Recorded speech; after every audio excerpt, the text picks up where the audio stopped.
what is happening? Hope everybody's doing well. So, we've got some Alliance War coming at you again. We are facing Legion this time around.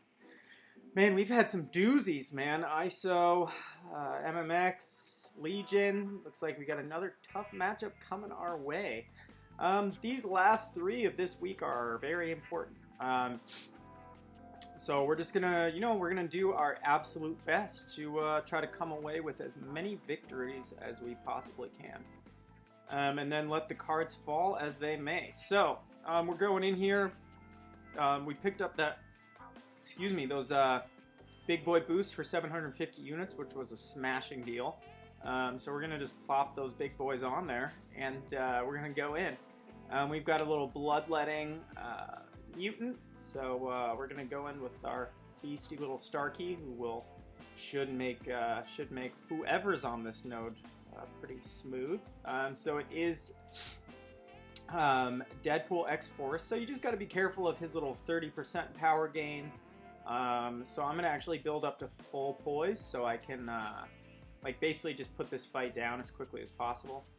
We're going to be going in here, and we actually don't crit on that last hit, which didn't finish the fight, but it's no worries. He threw an L1. I wasn't too scared. Now, this next fight did scare me. I had a 565 Bishop on counter tactics. Wow. So, first plan was Sparky, but my duels with Sparky weren't really playing into how I wanted to do it. The way Sparky was doing it was, well, first of all, the bug is still there, where if you're auto-evading his L1 and holding block, you can still get clipped. 2, the taunts for this fight were not going to work out to my advantage, because they were going to really pull that L1 out of him, and he was going to get that energy damage, which you have to play around. So, thought about Star-Lord, but man, the fight would just take too much build-up. I don't have a big enough health pool at R4, so it came down to Gwenpool. Plan was to go 4-hit combos, hold block so he doesn't throw his L1. Bait heavies. We want to push to the L2. We're going to take the first part of the L2 to the block and evade the rest. So you see I go 4 hits, block, which baits him into hitting you. He does not throw his L1. That's a little trick Dubes taught me in my LOL run against Moon Knight. So here you go, first L2. We put on a Power Start 1 so I can get my L3 off as quickly as possible. Get that armor break going. So yeah, you can see here we're going to pop that L3, push him to an L2. This L3 is actually going to put us at an even standing, 70%, 70%. So pretty exciting so far, not going to lie to you. We got a couple bleeds going. We're evading that L2 a lot. I dueled as much as I possibly could, which is so important for a fight like this. You really have to know, all different kinds of backup plans. If he does throw an L1, what are you going to do? If you're in the corner, what are you going to do? A lot of planning went into this fight. Breakthrough node is starting to take effect, so we're doing okay here, hitting into his block, but man, he does not want to throw this L2, and that makes me a little worried at this moment because I want that armor break to hold. So I'm going to bait out a heavy here and hope I proc a bleed. Oh, and I do, which is fantastic. That was exactly what we needed to close this fight out. We're going to bait out that L2 one more time. We're going to drop our L2, and that's going to bring this fight to a close. Huge crit there at the end because of the breakthrough node. I'm not going to lie, the Sabretooth fight in the other war was scary and kind of like manic and kind of really thinking on my feet. This fight I felt very confident with throughout the whole entire thing. It was calculated, it was planned. I think the difference was the Sabretooth fight, didn't go as according to plan, but I had backup plans in place, right? This fight went according to plan, and everything was successful. I was really proud of this fight. That's a hard fight. There's kind of nothing really around, getting around that. That's a tough fight, and I was pretty proud of that one. All right, so let's get on to these next fights. Okay, so on these next couple nodes, we actually had some mystics, which is surprising. Usually you just see some diversity fodder placed on these bloodletting and crit nodes, but there were mystics here. which made me a little worried. So I'm actually going to pop an invulnerability boost. I did some scouting. When it comes to this tier of Alliance War, of course they're going to be maxed out MD, so you really got to change up the style you play. This first one is a Mystic, it's Bloodletting, and I was like, man, is this going to be Morningstar? Like, that would make sense, right? It would be a sneaky little placement for Morningstar. So I was like, you know what? We should go in with Blade just to be safe. We've got a big 30% boost on, so we're safe there. Our attack is going to be pretty elevated. And we go in here, and it's actually Jugs. So I had to switch up my game plan really quick here. I'm going to be playing the low dex, but of course I proc a dex there. But as few dexes as I possibly can. I'm baiting those heavies a little too late, so I'm proccing dex. I get clipped there. I've got the indestructible, and I'm like, ooh, this is a little messy. All right, get your head together. We're going to try to throw an L3 here, which is fantastic. Definitely does a nice chunk of damage. I'm going to go into just letting those L1s hit me. Proc and dex is a little too much. It's really not what I wanted to do, but we're still managing the fight okay. He's being pretty generous with his specials. It's fights like these where you can, you know, if they're a little,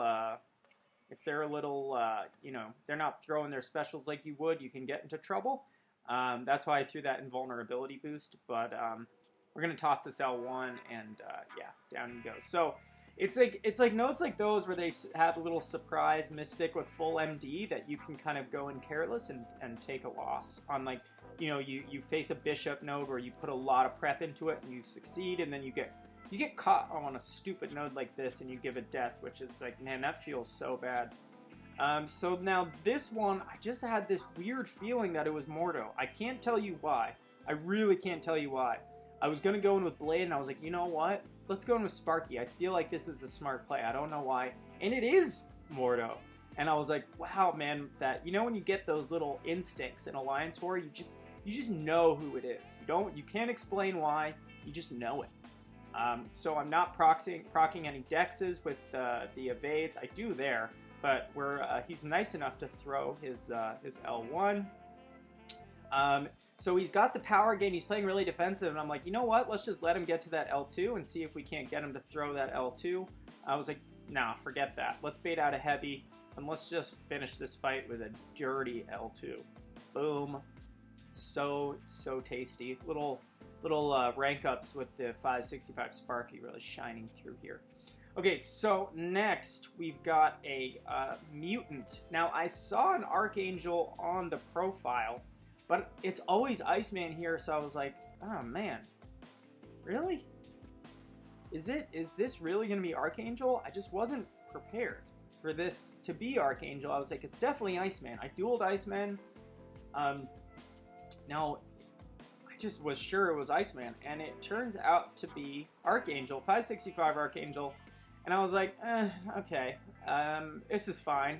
I usually like to know what I'm going into. He parries me right there, which is frustrating. That's me punishing the medium, which I shouldn't have done. He only procs one bleed on me, so I'm like, you know what? I'm just gonna keep fighting. We actually, man, I should have just regular evaded that. You know, it's unblockable L1. So we got a little lucky in this fight, but even if I had been clipped there, I think I had enough poise charges where I would have been able to finish that one out. Kind of a messy play there, though. A little bit of a lesson learned to, you know, be prepared. I think it's a good lesson, and don't get so, like, mono-focused on, you know, what you think the champ is going to be.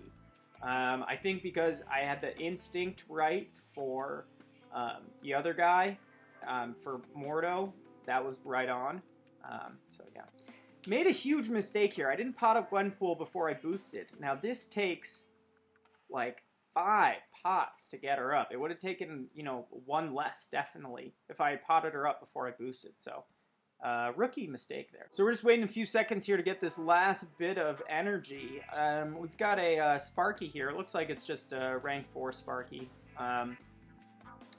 This is a fight that is easy if you don't duel. I mean, easy if you duel. If you don't duel for this fight, your reflexes just aren't prepared for the evade. I dueled a Spidey probably about 10 times before this fight, and that just got my muscle memory just kind of prepared for getting that thumb onto block every time you see the evade proc. So I was like definitely prepared for this fight. I'm going to be doing 4-hit combos at the most and going straight into block, maybe 3-hit combos if I just don't feel like it's quite safe enough. I mean, I feel really good about this fight. It's a very simple, efficient tactic. And yeah, now we're just going to bait an L2. He's got that evade. We're ready. We're ready for him. We were ready. We were confident about punishing that medium. I was not late on that. We're up into 27 hits, so he's definitely not going to be evading anymore. Very low chance to evade. We're going to try. I want to finish this fight out on an L3. We do. It's kind of fun to finish out with an L3. Yeah, this is gonna put him away. Down he goes. Another successful line against one of the big boys. Definitely felt good to get that solo path once again with some tough fights. Not easy ones on counter tactics in the last two. Anyways, so we did not take the W on this one. Shout out to Legion. It was close up until the end, and I mean, it was close up until the last maybe 10% of the war, and they kind of pulled away here. So yeah, shout out to you guys. Great job for the war. I hope we can get a rematch. Yeah. All right, guys. Well, if you enjoyed this video, go ahead and smash that like button for me because I love ya. All right, guys. Thanks for watching. I'll check y'all later. Peace.